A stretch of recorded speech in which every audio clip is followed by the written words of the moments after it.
Varicose veins తో బాధపడుతున్నారా? దసరా సందర్భంగా ఉచిత కన్సల్టేషన్, సర్జరీపై 20% వరకు డిస్కౌంట్. నమస్తే రమగారు. నమస్తే జయ. రమగారు, పతివ్రతలు అనగానే మనకి అందరికీ తెలిసిన కొన్ని పేర్లు గుర్తొస్తూ ఉంటాయి. సుమతి, సావిత్రి, అనసూయ, ఇలా. అయితే అది అందరికీ తెలిసిన విషయాలు అయినప్పటికీ కూడా మనం ఎప్పుడు డిస్కస్ చేయలేదు. వీళ్ళ గురించి కూడా ఒక్కొక్క ఎపిసోడ్ లో ఒక్కొక్కరి గురించి మాట్లాడితే బాగుంటుంది ఇంకొకసారి. పతివ్రతల కథలు. అవునండి. అంటే సతీ సావిత్రి, సతీ సుమతి, సతీ అనసూయ, ఇట్లా. అయితే ఏంటంటే ఈ పతివ్రతల కథలన్నీ కూడా పురాతన కాలం నాటివి. మనం చెప్పుకునే పతివ్రతల కథలన్నీ నిన్న మొన్నటివి కాదండి. ఎప్పుడో కృతయుగము, త్రేతాయుగంలోనూ, త్రేతాయుగం కాదు, 300 కథలన్నీ కృతయుగం నాటి కథలే. అయితే కృతయుగంలో భగవంతుడు సాధారణంగా వ్యక్తులకి ప్రత్యక్షం అయ్యేవాడు. మహిమలు మహత్యాలు జరిగేవి. తర్వాత దేవుళ్ళు అందరికీ కనపడేవాళ్ళు. ధర్మవర్తనులుగా ఉండే వాళ్ళకి భగవద్ దర్శనం జరిగేది. తమను తీసుకెళ్ళటానికి వచ్చిన ఈ యమదూతల్ని వాడిని ప్రత్యక్షంగా చూడగలిగే వాళ్ళట అప్పట్లో. క్రమంగా యుగాలు మారేసరికల్లా ధర్మవర్తన తగ్గింది. దాంతోపాటు ఏంటంటే ధర్మవర్తన అంటే మనం ధర్మం ఆచరించడం అనే కాదు, మనం చేయవలసినవి యజ్ఞాలు, హోమాలు, యాగాదులు చేయాలని కదా భూమి మీద మానవులు. అవన్నీ తగ్గుమొహం పట్టేస్తాయి. క్రమంగా పోయి చివరికి అసలు మొత్తానికి ఏమీ లేకుండా అయ్యి కలికాలం అంటాం కదా. కలియుగంలో మహిమలు మహత్యాలు జరగవంటారు. ఇప్పుడు కూడా మనం కానీ కొంతమంది గురువులు, మహానుభావులు, భక్తుల కథలు వింటూనే ఉంటాం. భగవంతుడు ఇప్పుడు అలా రాసినట్టు చేసేసినట్టు తనే వచ్చి చేసినట్టు కాకుండా జరిగేటట్టుగా చేస్తాడు. ఈ కాలంలో మహత్యాలు జరిగితే మనకి ఇది మహాత్మ్యము. భగవంతుడు వచ్చి డింగమని ప్రత్యక్షమై త్రిశూలం ముచ్చుకున్న శివుడు వచ్చి నీకు ఇది ఇస్తున్నాను తీసుకోరా భక్త అండాలు అవి జరగవు. కానీ మనకు జరగాల్సింది మనకి ఏదో ఒక రూపంలో అందుతుంది అనమాట.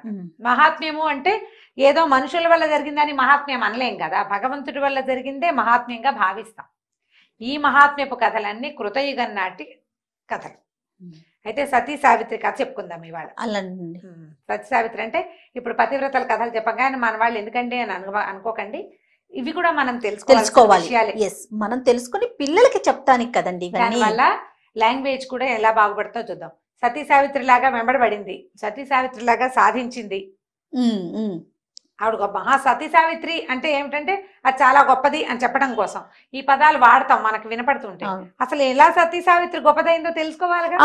ఆవిడ గొప్పది కాబట్టే కదండి మనం ఇప్పటికీ కూడా ఆవిడ గురించి చెప్పుకోగలుగుతాము. అవును, ఆవిడ గొప్పతనం ఏమిటో చూద్దాం ఖచ్చితంగా. ఈయనెవరు? మద్రదేశానికి అశ్వపతి అని ఒక రాజుగారు ఉండేవాడు. అశ్వపతి మద్రదేశపు రాజు. అయితే ఆయనకి ఏంటంటే చాలా కాలం సంతానం కలగలేదట. ఆయన సంధ్యావందనంలో గాయత్రి, సావిత్రి, ఇద్దరు అమ్మవారు ఉంటారు. గాయత్రి దేవి చేసుకుంటారు. సావిత్రి అంటే సవిత్రుని, సూర్యుని యొక్క అమ్మవారు అనమాట. సూర్యశక్తి ఒక శక్తిగా రూపొందితే ఆవిడ్ని సావిత్రి అంటారు. సవిత్రుని యొక్క స్త్రీ రూపం. అయితే ఆ సావిత్రి దేవిని ఆరాధించేవాడట. ఆమె రూపం ఆయనకి ఇష్టం. ఆరాధిస్తే ఆయనకి చాలా కాలం ఆరాధించగా ఆయనకు ఒక కుమార్తె కలిగింది. ఆయన కుమారుడి కోసం అడిగాడు. కొడుకు కావాలని అడిగితే నీకు ఒక కూతురుని ప్రసాదిస్తాను, కూతురు వల్లే నీకు పుత్ర సంతానం లభిస్తుంది, తర్వాత కూతురు కారణంగానే నీకు పుత్ర సంతతి లభిస్తుంది, ఈ సమయానికి నీకు కూతురేనని ఒక పిల్లని ప్రసాదించింది. అప్పుడు ఒక కుమార్తె కలిగింది ఆయనకి. సరే, అమ్మవారి పేరుతోటి ఈ పిల్లకి సావిత్రి అని పేరు పెట్టారు. సావిత్రి అని పెట్టుకున్నారు. చక్కగా బాగా తప్పు చూసుకునేవారు. పిల్ల చాలా సౌందర్యవతి, బుద్ధిమంతురాలు. అమ్మవారి వరం వల్ల పుట్టడం వల్ల చక్కగా సకల విద్యలు శాస్త్రాలు చదువుకుంది. వినయంగా, వందనంగా, ఒద్దిగ్గా, అన్ని మంచి లక్షణాలతో బాగుండేది. అయితే ఆ కాలంలో సాళ దేశానికి చెందిన ఒక రాజుగారు, ద్యుమత్సేనుడి కుమారుడైన సత్యవంతుడికి చాలా మంచి పేరుండేది. ఈ అమ్మాయి రకరకాల రాజుల చరిత్రలు అవి తెలుసుకుంటూ ఈ ద్యుమత్సేనుడి కుమారుడైన సత్యవంతుడిని వలచింది. అతను పెళ్లి చేసుకుందామని అనుకుంది. రాజకుమార్తెలకి ఈ స్వాతంత్ర్యం ఉండేది. వాళ్ళని మనుషుల్ని చూడకపోయినా గుణగణాలు విని వాళ్ళని వివాహం చేసుకోవాలని తలంపు వస్తే తండ్రులకు చెప్పేవాళ్ళు. వాళ్ళని చేసుకుంటామని చెప్పగలిగేవాళ్ళు. వాళ్ళకే ఉత్తరం రాయగలిగేవాళ్ళు. ఆ రోజుల్లో ఆ పరిస్థితి ఉందన్నమాట. అయితే ఈయన ఏదో పెళ్లి సంబంధాలు ఆలోచిస్తున్నాడు. 18 ఏళ్ళు వచ్చినాయి అమ్మాయికి. ఒకనాడు నారద మహర్షి వచ్చాడు. వచ్చేసరికి నారద మహర్షి వచ్చి అడిగాడు, ఏమిటి అమ్మాయి పెళ్లి చేసినావా అశ్వపతి? ఏమిటి మీ అమ్మాయి పెళ్లి సంగతులు ఏమిటి? పెద్దదైంది కదా పాప. అడిగేసరికి ఈయన ఏమన్నా అంటే చూస్తున్నాను, సంబంధాలు చూడాలి అన్నాడు. అనేసరికి అయినా మా అమ్మాయికి ఎవరు ఇష్టమైతే వాళ్ళని ఇచ్చి పెళ్లి చేస్తానన్నాడు. అనేసరికి నారదుడు అన్నాడు ఈ సావిత్రితోటి, అమ్మాయి విన్నావు కదా, మీ నాన్న నీకెవరిష్టమో వాళ్ళనిచ్చి పెళ్లి చేస్తాడు, నీ మనసులో ఏదైనా ఊహ ఉంటే చెప్పు అనేసరికి అప్పుడు ఈ సాల్వనాండ్రుపాలుడి కుమారుడైన సత్యవంతుడు నాకు ఇష్టమని చెప్పింది. చెప్పేసరికల్లా నారదుడు అన్నాడు, సాల్వరాజుకి వాళ్ళ శత్రువులు అంటే అతని కజిన్సే జ్ఞాతులు రాజ్యాన్ని ఆక్యుపై చేశారు, రాజ్యం పోయింది, అతనికి కళ్ళు పోయినాయి, కళ్ళు లేవు, భార్య పిల్లాడు కొడుకుతో సహా అడవుల్లో ఉన్నాడు. సత్యవంతుడు చాలా చక్కటి పిల్లాడే, కానీ రాజ్యం కానీ రాజ్యం లేదు, కళ్ళు లేవు, కొడుకుతో సహా భార్య కొడుకుతో సహా అతను అడవిలో ఉన్నాడు. మరి అంటే ఈ అమ్మాయి నేను అతన్నే వరించాను అనేసరికల్లా నారదుడు అన్నాడు, ఇక్కడ ఇంకో లొసుగుందయ్యా, ఈ సత్యవంతుడు ఉన్నాడే ఇతనికి వివాహమైన ఏడాది కల్లా మరణం ఉంది, అల్పాయుష్కుడు, పెళ్లి కాకపోతే వాడికి ఏం కాదు, పెళ్ళైందా ఏడాదిలో మరణం. దీనికి వీడికి ఇంకోటి ఏదో పేరు ఉండేది, తమాషా పేరు మర్చిపోయాను నేను, అతని పేరు ఏమిటో త్రస్యుడు లాంటిది ఏదో ఒక మంచి పేరు. అతను ఎప్పుడు నిజం చెప్పడం వల్లే ఆ అబ్బాయికి సత్యవంతుడు అని పేరు వచ్చింది. పిల్లాడు సూపర్, దాంట్లో డౌట్ ఏం లేదు. కానీ వాళ్ళకి రాజ్యం లేదు, ఇతను అడవిలో ఉంటున్నాడు. రెండోది పెళ్లి చేసుకున్న సంవత్సరం తిరిగేసరికల్లా మరణిస్తాడు, ఏడాది కల్లా మరణం ఉంది, ఆలోచించుకోమన్నాడు. ఈ అమ్మాయి ఏమందంటే, మరణానికి ఎవరు మరణం నుంచి తప్పించుకోగలరు, ఎవరు శాశ్వతం కాదు. నేను ఒకళ్ళని వలిచినప్పుడు ఇప్పుడు నేను ఇతని కాదని ఈయనకి ఏదో వస్తుందని నేను ఇంకొకరిని పెళ్లి చేసుకుంటే ఇంకా మన మాటకు విలువేముంది? నా మనసులో పెట్టుకున్నప్పుడే నేను తప్పకుండా అతన్ని చేసుకోవాలి. మీ ఎదురుగుండా చెప్పిన తర్వాత నేను మాట తప్పి ఇంకొకరిని పెళ్లి చేసుకోవచ్చా? తప్పు కదా. ఇప్పుడు అమ్మాయిలకి స్వతంత్రము ఉండేది, మాట మీద నిలబడే తత్వం ఉండేది. కాబట్టి ఇతన్ని కాదని వీడు చచ్చిపోతాడేమో అన్న అనుమానంతో వదిలేయకూడదు. జవదాటను నేను అతన్నే చేసుకుంటానని. సరే, నారదుడు సంతోషించాడు, మంచిదమ్మా శుభం అన్నాడు. అక్కడి నుంచి ఆయన కబురు చేశారు, మా పిల్లని మీ అబ్బాయికి ఇచ్చి పెళ్లి చేస్తామని చెప్పారు. సరే, వాళ్ళు కూడా సరే అన్నారు, పెళ్లి చేసేసారు. అబ్బాయి చాలా చక్కటి పడు. ఏంటి రమ్మగారు, అడవిలో ఉండగానే అమ్మాయి అడవికి వెళ్ళిపోదలుచుకుంది అంతే. ఇంకా నేను వాడినే వలిచాను, వాడినే పెళ్లి చేసుకుంటాను. అమ్మాయి ఇచ్చి అక్కడ వాళ్ళంతా సహాయం చేయడానికి వాళ్ళని వీళ్ళని అందరినీ ఇచ్చారు, బోల్ డబ్బు ఇచ్చారు, గుర్రాలు గర్రాలు అన్ని ఇచ్చారు, సమస్తం వీళ్ళ దగ్గర ఉన్నవని. ఇస్తే మాత్రం అడవిలో ఉన్నాం మాకెందుకండి ఇవన్నీను, రేపు నాటికి ఎప్పుడైనా మాకు రాజ్యం వస్తే తీసుకుంటాం, మీ దగ్గరే ఉంచుకొని మీ పిల్లని పంపండి చాలన్నారు. ఆ పిల్ల కూడా భర్తతో ఉండటానికే ఇష్టపడింది. ఇవేం వద్దు నాన్న అనేసి భర్త నార చీరలు కట్టుకుంటే ఇప్పుడు నేను అందంగా తయారయ్యి ఎలా పట్టు చీరలు కట్టుకుని అంటే యువరాణి వేషం ఎలా వేస్తాను? నా భర్త నార చీరలు ధరిస్తాడు, నేను కూడా నార బట్టలే కట్టుకుంటా. అతను ఎలా ఉంటే నేను కూడా అలాగే ఉంటా. అనురూపంగా ఉండాలి కదా భర్తలతోటి. అతను సింపుల్ గా అంటే నువ్వు గ్రాండ్ గా తయారైతే ఏం బాగుంటుంది? ఇద్దరు ఒకేలా ఉండాలి. అందుకని నేను కూడా నార బట్టలే కట్టుకుంటాను నాన్న, నా బట్టలకి నాకు అలంకారం ఎందుకు ఇంకా అనేసరిగా అమ్మాయి తాలూకు సౌశీల్యమే ఆమె యొక్క అలంకారం అని భావించి సరేనన్నారు. నార చీరలు ఏవో తెప్పించి ఇచ్చారు. ఈ పిల్ల పోయి కాపురానికి వెళ్ళిపోయింది భర్తతోటి. సరే, అడవిలో చక్కగా తిరిగేవాళ్ళు, ఇద్దరు కలిసి కట్టెలు కొట్టుకొచ్చేవాళ్ళు, అత్తగారు కోడలు కలిసి వంట చేసేవాళ్ళు, మామగారు ఏదో జపం చేసుకునేవాడు, హోమం చేసేవాళ్ళు, అక్కడే దొరికిన కాయ కసురు వండుకుని ఉడకబెట్టుకుని తినేవాళ్ళు. ఇద్దరు చిలకా గోరింకాళ్ళే కాపురం చేసుకుంటూ తిరుగుతూ ఉండేవాళ్ళు అడవిలో. సరే, సంవత్సరం ఇంచుమించుగా గడవడానికి వచ్చేసింది. ఇంకొక 4 రోజులు ఉంది సంవత్సరం గడవడానికి. ఏడాది గడిచేసరికి మరణిస్తాడని కాదు చెప్పాం. అక్కడి నుంచి ఆ 4 రోజుల నుంచి భర్తని వదిలిపెట్టేది కాదు అమ్మాయి. అంతకుముందు అతను అడవికి వెళ్తాంటే ఒకడే వెళ్ళొచ్చేవాడు, తేనె తేవటానికని కానీ కట్టెలు తేవడానికి. కొన్నిసార్లు వెళ్ళేది, కొన్నిసార్లు వెళ్ళేది కాదు. ఈ చివరి 4 రోజులు మాత్రం అసలు అతని కంట్లోంచి అటు ఇటు పోనివ్వకుండా అతను ఎక్కడికి వెళ్తే అతనితో పాటే తిరిగేది. 2 రోజులు అయింది. 3వ రోజు ఇంకొక రోజు, ఇదే ఆఖరి రోజు. ఆ రోజు అస్సలు వదిలిపెట్టకూడదని భావించింది. బాగా అమ్మాయికి దైవభక్తి, శ్రద్ధగా చేసేది, చాలా శ్రద్ధగా, ఎప్పుడు భగవద్ధ్యానం ఎంతో చక్కగా ఆసక్తిగా చేసేది. సరే, ఏం చేసింది, వెళ్ళింది. ఇతనేమో ముందేవో కింద ఉన్నవి అవి ఇవి చేశాడు. ఆ తర్వాత చెట్టు మీద పైన ఏవో పళ్ళు ఉన్నాయి కొస్తానన్నాడు. చెట్టు ఎక్కాడు. ఎక్కేసరికల్లా తలకాయ తిరిగిపోతుందని దిగేసాడు. తల తిరిగిపోతుంది, ఏమిటో కళ్ళు మూతలు పడుతున్నాయి, కాసేపు పడుకుంటాను సావిత్రి అన్నాడు. సరే, నా ఒళ్ళో తలబెట్టు పడుకోమని చెట్టు నీడని కూర్చుంది. అతను ఒళ్ళో తలబెట్టు పడుకున్నాడు. ఒక పావు గంట తర్వాత అతను పడుకున్నాడు. ఆ అమ్మాయి అట్లాగే చూస్తోంది భర్తకేసి నిర్నిమేషంగా. కళ్ళార్పితే వెళ్ళిపోతాడని భయం అమ్మాయికి. ఈ లోపల ఒక నల్లటి పెద్ద ఆకారం కలిగిన ఒక వ్యక్తి వచ్చాడు. ఎర్రటి కళ్ళు, కూరలు కనపడుతున్నాయి నోట్లోంచి. అక్కడి బంగారపు రంగు బట్టలు, మెడలో అక్కడ మంచి ఆభరణాలు ధరించి, పెద్ద గద, అతని చేతిలో ఒక పాసె ఉంది, ఒక తాడు. ఆయన వచ్చి పక్కనే నిలబడ్డాడు. నిలబడేసరికి ఈ అమ్మాయిగా బాగా కళ్ళు విప్పారు చూస్తుంది. ఎవరు మీరు అని అడిగితే, అమ్మాయి నన్ను యమధర్మరాజు అంటారు. మానవుల మాంసనేత్రానికి నేను కనపడను. నువ్వు మహాపతివ్రతవి, నువ్వు సాధ్వివి, నీకు అపరిమితమైన దైవభక్తి ధర్మాచరణం ఉంది నీకు, అందువల్ల నన్ను చూడగలిగావు. ఈ అబ్బాయి, ఈ జీవుడు నీ ఒళ్ళో పడుకున్నవాడు, వీడికి మరణాసన్నుడు, వీడిని తీసుకెళ్ళటానికి ఇతను చాలా సత్యవ్రతుడు కాబట్టి, ధర్మాచరణ పరుడు కాబట్టి దూతలు రాకుండా నేనే స్వయంగా వచ్చా. మామూలు వాళ్ళని తీసుకెళ్ళడానికి యమదూతలు వస్తారు, 2 యమకింకర్లు. ఇప్పుడు కింకర్లు రారు. ధర్మాచరణలో అత్యుత్తమంగా ఉన్న వాళ్ళని తీసుకెళ్ళటానికి యమధర్మరాజే స్వయంగా వస్తాడు. నేను వచ్చాను, నువ్వు నన్ను చూడగలిగావు అని చెప్పి పాశాన్ని వేసి అతనిలోంచి, శరీరంలోంచి జీవుణ్ణి, పంచప్రాణాలని పైకి లాగేశాడు. పాశాన్ని ఆ జీవుణ్ణి భుజాన్ని వేసుకుని వెళ్ళిపోయాడు. ఈ అమ్మాయి ఏం చేసింది, గబగబా ఈ భర్త శరీరాన్ని ఆ చెట్టు నీడన ఒక పక్కన చిన్న పొదలా ఉంటే ఎవరికి కనపడకుండా పొద మాటును దాచేసింది. శరీరాన్ని దాచిపెట్టేసింది. అతని వెనకాల నడవటం మొదలుపెట్టింది.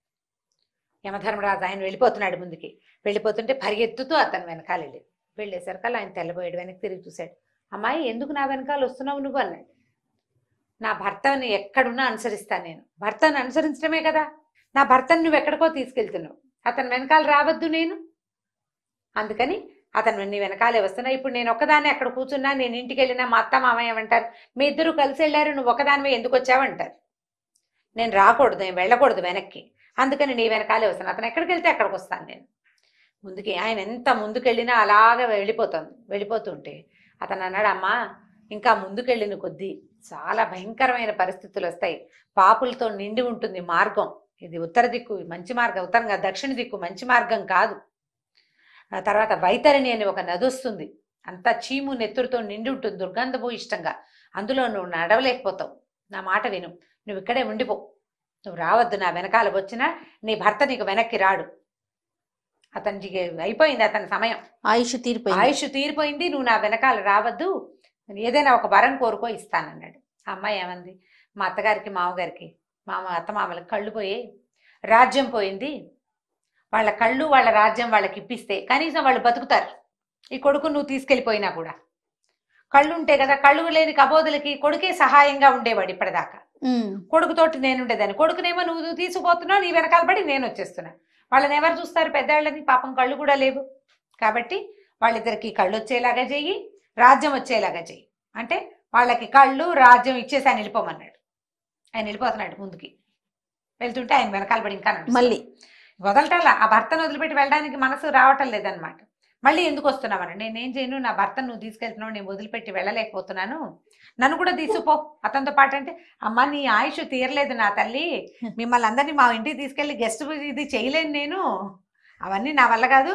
కేవలము ఆయుష్ తీరిన వాడినే నేను తీసుకెళ్తా, వాడి భార్యని వాడి చుట్టుపక్కలని నేను ఎక్కడ తీసుకెళ్తా. నీ ఆయుష్ తీరినాడు తప్పకుండా నీకోసం నేనే వస్తా, నీకు ఆయుర్దాయం ఉంది, నువ్వు ఇలా అల్పాయుష్కురాలివి కాదు, నీకు దీర్ఘాయుష్మంతురాలివి.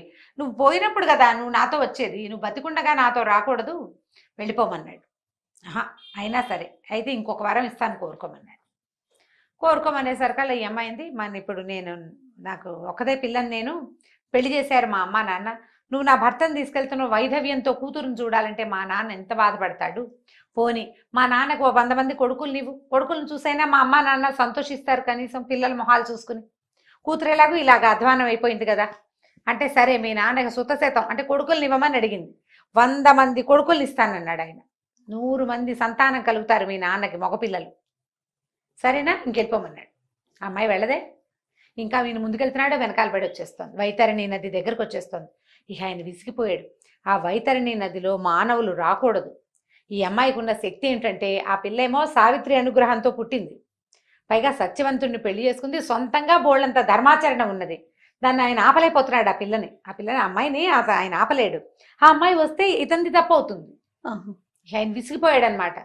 అమ్మాయి ఇంకొక వరం కోరుకో, నన్ను ఇక్కడ వదిలిపెట్టేసి, ఇక నువ్వు నా వెంటబడి రావద్దు, నేను నిన్ను తీసుకెళ్ళను, ఇంకా నేను నిన్ను దండించాల్సి వస్తుందమ్మా, నాకు దండనార్హత లేదు, నేను కేవలం జీవుడి పాపం, వాడి జీవం అయిపోయాక వాడిని తీసుకెళ్ళాలి, వీడి పాపాలు లెక్కేటక్కడ మేము ఒక రాసుకుంటాం, ఆ రాసిన దాని ప్రకారం ఈ జీవుడికి శిక్ష విధించాలి, వాడి శిక్ష అయిపోయాక వాడిని నేను వదిలేయాలి, అది తప్పిస్తే నేను ఇంకో పని చేయకూడదు. నేను శిక్షించాలంటే పాపులని శిక్షించగలను, ఎట్లా? ఇక్కడ శరీరాన్ని వదిలిపెట్టి ఆ జీవాత్మలు నా వెనకాల వస్తే వాళ్ళని పాపులు అంటాం. మనిషే నా వెనకాల వస్తే నేనేం చేస్తాను? నేనేం చేయలేను కదా. అందుకని ఇంకో వరం కోరుకో, సంతానం కలుగుతుంది, పిల్లల్ని చూసుకుని సంతోషించు, సంతానం కలిగించుకోమా అని చెప్పేశారు కల్లా. ఆవిడేమందంటే, యమధర్మరాజు అంతే, నాకు సంతానం కలుగుతుంది. అది కలుగుతుందమ్మా, మహత్తరంగా పిల్లలు కలుగుతారు, చక్కగా సంతానాన్ని చూసుకుని సంతోషంగా ఉండునమన్నాడు. ఈ అమ్మాయి ఏమందంటే, అలా ఎలా సాధ్యపడుతుంది ఆయన? నేను సతిని, ధర్మాచరణ నా విధి, సాధ్వి అని అంటున్నావు, పతివ్రతని కదా, నా భర్త ప్రాణాలు నువ్వు పట్టుకెళ్ళిపోతే నేను ఎవరితోటి సంతానాన్ని కంటాను? భర్త లేకుండా సంతానం ఎలా కలుగుతుంది మన భూమి మీద? పురుషుడి వల్లే సంతానం కలగాలి. ఆ పురుషుడు పరాయివాడైతే ఇంకా నేనేం సాధ్విని? నా భర్తే కావాలి కదా, నా భర్తే కావాలి. కాబట్టి ఇప్పుడు నా భర్తను నువ్వు తీసుకెళ్తే నాకు సంతానం ఎలా కలుగుతుందో చెప్పేసి వెళ్ళిపో. అప్పుడు చెప్పి నువ్వు వెళ్ళిపోమని. దీనికి చిన్న పాఠభేదం కూడా చెప్తారు. ఇక అంటే ఆ భీమసేనుడు కొడుకులు లేకపోతే ఆయన ఎట్లా బతుకుతాడు, ఆయనకు కొడుకుని ఇవ్వమని అమ్మాయి అడిగింది అంటారు. ఇది ఒక రకం అనమాట. చిన్న 2 పాఠభేదాలు ఉన్నాయి. నాకు ఈ కథ ఇష్టం. ఇప్పుడు సంతానం కావాలి ఇచ్చేస్తానన్నాడు. సాధ్వికి సంతానం భర్త లేకుండా ఎలా కుదురుతుంది? ఆమె పరమ పతివ్రత. చచ్చిపోయిన భర్తను వెంటబడి ఇంత దూరం వచ్చిందంటే ఇంకో వివాహం చేసుకుని సంతానం కట్టుంది ఆవిడే? అది కాదు కదా. కాదు కదా. దాంతో ఏమైంది? యమధర్మరాజుకి అయిపోయింది, సమాధానం చెప్పలేని స్థితికి వచ్చాడు. అప్పుడు నారదుడు ఆయనకి ధర్మోపదేశం చేశాడనమాట. ఈ అమ్మాయి అమ్మవారి అనుగ్రహంతో పుట్టింది, భర్తని బతికించుకోగలిగే సామర్థ్యం కలిగిన సతి వీళ్ళ. కాబట్టి వదిలిపెట్టేసే సత్యవంతుడిని. సాధారణంగా ఈ పని చెయ్యం మనం. జీవుణ్ణి మళ్ళీ బతికించడం సాధారణంగా చెయ్యం. నువ్విచ్చిన వరం వల్లే ఇది చేయవలసి వచ్చింది కాబట్టి వదిలిపెట్టేమన్నాడు. సరే ఈయన ఏం చేశాడంటే వదిలేసి జీవుణ్ణి వెనక్కి వదిలిపెట్టేశాడు. అమ్మాయికి ఏం చెప్పాడంటే, అమ్మ 400 సంవత్సరాలు నీ భర్త బతికే ఉంటాడు నీతో పాటు. సంతానాన్ని కానీ రాజ్యాన్ని తీసుకుని సంతోషంగా ఉన్న తర్వాతే మీరిద్దరు ఒకసారే పరలోకానికి వద్దురు గాని ఇంటికి వెళ్ళిపోమన్నాడు. ఆయన మాయమైపోయాడు. ఈ అమ్మాయి వచ్చేసింది అడవిలోకి. అప్పుడే నిద్ర లేచి వచ్చాడు సత్యవంతుడు. సావిత్రి, ఇంత నిద్ర పట్టేసింది ఏమిటి నాకు అని ఆయన ఏం చెప్పాడంటే, నేను నిద్రపోయానా, నా పక్కన ఎవరో ఒక మహాపురుషుడమ్మా ఇంత ఎత్తున్నాడు అని చెప్తున్నాడు అనమాట. ఇంత ఎత్తున్నాడు, ఆయన నన్ను మోసుకుపోతున్నట్టు కలొచ్చింది నాకు. కానీ నేను కళ్ళు తెరిచేసరికి ఇక్కడే తెరిచాను కళ్ళు. నన్ను ఒళ్ళో పెట్టుకుని పడుకున్నావు కదా, నేను ఎలా ఆ పదమాటకి వెళ్ళాను అని అడిగాడు. అప్పుడు ఆ అమ్మాయి ఏం చెప్పిందంటే, నువ్వు నిద్రపోవటం కాదు, నీ ప్రాణాలను పట్టుకెళ్ళటానికి వచ్చాడు సమవర్తి యమధర్మరాజు. నేను ఆయన వెనకాల పడి అడిగి నిన్ను వెనక్కి తీసుకొచ్చుకున్నాను అని చెప్పి ఇద్దరు కలిసి వెళ్ళారు వెనక్కి. అమ్మా నాన్న దగ్గరికి వెళ్ళేసరికల్లా తల్లిదండ్రి ఇద్దరికి కళ్ళు వచ్చేసినాయి. రాజ్యం అప్పటికే రాలే, కళ్ళు వచ్చింది. వాళ్ళు ఆశ్చర్యపోతున్నారు. కళ్ళు ఎలా కనపడతాయి, ఆలేపేశాడను అని ఆశ్చర్యపోతున్నారు. ఈ కొడుకుని చూసేసరికల్లా సంతోషం పట్లైపోయారు. చిన్న పిల్లాడప్పుడు పోయినాయి కళ్ళు వాళ్ళకి. పాపం ఏదో అలా అనారోగ్యంతో పోయినాయి, ఏమో ఏదో శాపం వల్ల పోయినాయి, వాళ్ళకి కళ్ళు వచ్చేసినాయి. ఇంతలో చీకటి పడేసరికల్లా కొంతమంది సైనికులు వచ్చి భీమసేనుడి జ్ఞాతులు రాజ్యం తీసుకున్నారు ఈయన దగ్గర నుంచి. వాళ్లలో వాళ్ళు కొట్టుకుని మరణించారని, వాళ్ళిద్దరు ముగ్గురు రాజు లేకుండా రాజ్యం ఖాళీగా ఉండిపోయిందని, వచ్చి రాజ్యాన్ని స్వీకరించమని వచ్చి సైనికులు వచ్చి ఒక కాగితం పట్టుకొచ్చి ఇచ్చారనమాట. మంత్రులు రాశారు ఉత్తరం, రాజుగారు వచ్చి రాజ్యాన్ని తీసుకోమని. కాబట్టి పదండి మన రాజ్యానికి వెళ్ళిపోదామన్నారు. వీళ్ళంతా రాజ్యానికి వెళ్ళిపోయారు. భీమసేనుడు రాజు అయ్యాడు, సత్యవంతుడు యువరాజు అయ్యాడు. తర్వాత కాలంలో సత్యవంతుడు కూడా రాజ్యానికి వచ్చి 400 సంవత్సరాల పాటు నిరాటంకంగా భార్యతో కలిసి బతికి సంతానంతో తర్వాత మరణించాడు. ఈ సావిత్రి వాళ్ళ తండ్రికి కూడా 100 మంది కుమారులు కలిగారు. ఒక భార్యతోనైనా, ఒక డెలివరీలోనైనా అడక్కండి. ఆ కాలం ఒక వింత కాలం అంతే. అక్కడ అప్పుడు రకరకాలు జరిగేవి. మనకి ఇప్పుడు నమ్మకానికి నమ్మశక్యం కానివి చాలా జరుగుతూ ఉండేవి. పెళ్లిళ్ళు కూడా బోల్డన్ అయిపోతూ ఉండేవి. ఆయనకి సంతానము కలిగింది. ఆయనకి రాజ్యానికి ఉత్తరాధికారి, కూతురే అధికారి నిజానికి, కానీ ఉత్తరాధికారులు లభించారు. ఆయనకి సంతానం కలిగింది, సావిత్రికి సంతానం కలిగింది. ఇలా యమధర్మరాజు వెనకాల వెళ్ళిపోయి ఈ రకంగా భర్తని వెనక్కి తెచ్చుకోవటం వల్ల ఈవిడ్ని సతీ సావిత్రి అనడం మొదలుపెట్టారు. ఆ సతీ సావిత్రి కథని చెప్పుకుంటే మంచిదంటారు. మంచి అంటే ఇందులో ఏముందండి మంచి అని మనకి జనరల్ గా అడగచ్చు. వెంబడబడి ఎలాగైనా సాధించారు. ఇదే కాదు, ఇంకో రకం. ప్రతి వాళ్ళు యమధర్మరాజు వెనకాల పడాలంటే ముందు ఆయన మనం ఎప్పుడు చూస్తాము, మనం చూడలేకపోతాం. ఆ కాలంలో చూసేవాళ్ళు కాబట్టి చూడగలిగింది, మన వల్ల కాదు కదా. దేన్నైనా అంటే మన పని పట్టుదలతో ఉండటమే ఈవిడ లక్షణం అన్నమాట. అది. ఇలా ఒక 3-4 కథలు చెప్పుకుందాం జయం. తప్పకుండా అండి, తప్పకుండా. నమస్తే రమ్మగారు. నమస్తే జయం.